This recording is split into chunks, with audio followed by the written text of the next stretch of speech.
திரைத்துறை மட்டும் இல்லாம பல்துறைகளிலுமே பல சாதனைகள் அவர் புரிஞ்சிருக்கிறார் அப்படிங்கிறது தான் அவரை பத்தி நல்லா தெரிஞ்சவங்க பகிர்ந்துக்கக்கூடிய ஒரு விஷயமா இருக்கு.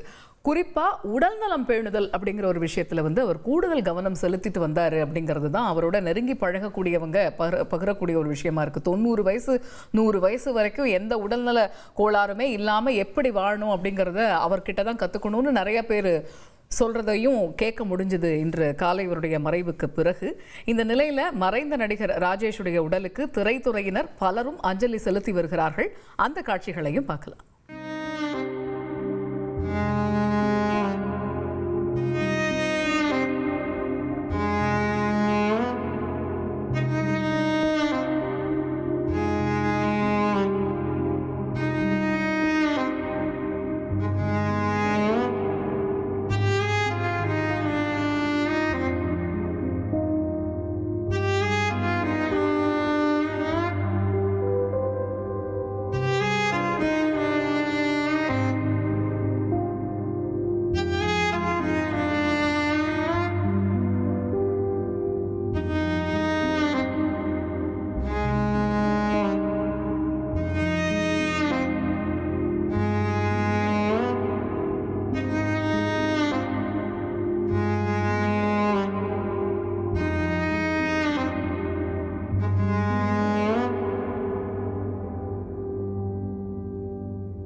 தேமுதிக பொருளாளர் எல்.கே. சுதீஷ், திரு விஜயகாந்த் அவருடைய இளைய மகன் சண்முக பாண்டியன், நடிகர்கள் எம்.எஸ். பாஸ்கர், வையாபுரி உள்ளிட்டோர் மிகுந்த கனத்த இதயத்தோடு நடிகர் ராஜேஷுடைய உடலுக்கு அஞ்சலி செலுத்தி வரக்கூடிய காட்சிகளை பார்க்க முடிகிறது. அவருடைய உறவினரிடம் திரு ராஜேஷ் அவருடைய உடல்நலம் குறித்து கேட்டு அறிவதையுமே இந்த காட்சியின் வாயிலாக பார்க்க முடிகிறது.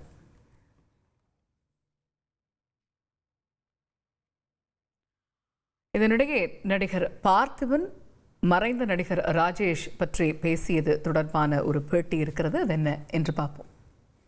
நண்பர் ராஜேஷுடைய இந்த அதிர்ச்சியான இந்த முடிவு, இந்த திடீர் மரணம் நம்பவே முடியல. காரணம் என்னன்னா, உலகத்தில் பிறந்தவங்க எல்லாருக்குமே இறப்புன்றது சகஜமான ஒரு விஷயம். ஆனா நண்பர் ராஜேஷ் எப்படின்னா, அவர் அஸ்ட்ராலஜிலிருந்து ஆரோக்கியம் வரை ரொம்ப கிளியரா எல்லாத்தையும் முன்கூட்டி தெரிஞ்சு வச்சிருப்பாரு.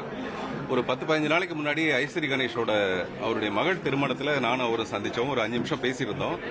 அதுல அவர் என்ன சொன்னார்னா, நீங்க 99 வயசு வரைக்கும் எப்படி ஆரோக்கியமா வாழலாங்கிறத நீங்க என்னுடைய ஆபீஸுக்கு வாங்க, நான் உங்களுக்கு சொல்லிக் கொடுக்குறேன். அப்புறம் 100வது வயசு நீங்க கொண்டாடலாம் அப்படின்ட்டு. நான் 99 வயசு வரைக்கும் ஆரோக்கியமா எப்படி இருக்கிறதுன்றத பத்தி அவர் எனக்கு பாடம் நடத்தினாரு. எனக்கு மட்டுமே கிடையாது, உலகம் பூரா இருக்கிற அவருடைய நண்பர்கள் எல்லாருக்குமே அவர் குடிக்கிற நீர் சாதாரண நீர் இல்ல, நன்னீர்னு ஒரு நல்ல நீர் குடிப்பாரு. உப்புல இருந்து சக்கரை வரைக்கும் அவர் பயன்படுத்துறது, இது எல்லாமே ரொம்ப ஆரோக்கியத்துக்கு அவசியமான எண்ணம் உண்டோ அது பூரா செய்வாரு. அவருடைய தலைமுடி பாத்தீங்கன்னா இன்னும் அப்படியே கருகருன்னு இருக்கும். நாங்க 2 பேரும் பேசிக்கிற விஷயம் அதுவா இருக்கும். இன்னும் தலைமுடி அப்படியே இருக்குங்களேங்க. இப்படிலாம் நாங்க சினிமாவை பேசுறதை விட ஆரோக்கியத்தை பத்தி தான் பேசுவோம். அந்த மாதிரி ஒரு மனிதர் சட்டுன்னு இந்த மாதிரியான ஒரு முடிவுங்கிறது சகிச்சுக்க முடியல, தாங்க முடியல, கஷ்டமா இருக்கு. அவருக்கு சினிமாவை பத்தி எல்லாமே தெரியும். ஸ்கிரீன் பிளே எப்படி பண்ணணுங்கிறது பாக்யராஜ் சார் தான் அதுல மிகப்பெரிய ஆளு. ஆனா பாக்யராஜ் சாரே ரொம்ப ஆச்சரியப்படுவாரு, உங்களுக்கு இவ்வளவு தூரம் தெரிஞ்சிருக்கேன்னு சொல்லிட்டு. நான் கேட்பேன், நீங்க ஏன் வந்து டைரக்ட் பண்ணலன்ட்டு. கமல் சாரை வச்சு ஒரு படம் டைரக்ட் பண்ணுங்கிறது எனக்கு ஆசை அப்படின்னுவாரு. நான் சொல்லுவேன், ஒரு நடிகனை வச்சு ஒரு படம் எடுக்கலாம், ஆனா நீங்க சினிமாவை வச்சு ஒரு சினிமா எடுக்கணும்னு ஆசைப்படுறீங்க, அது ரொம்ப பெரிய விஷயங்க அது அப்படிலாம் நாங்க ரொம்ப சகஜமா சந்தோஷமா காமெடியா தான் நாங்க பேசிட்டு இருப்போம்.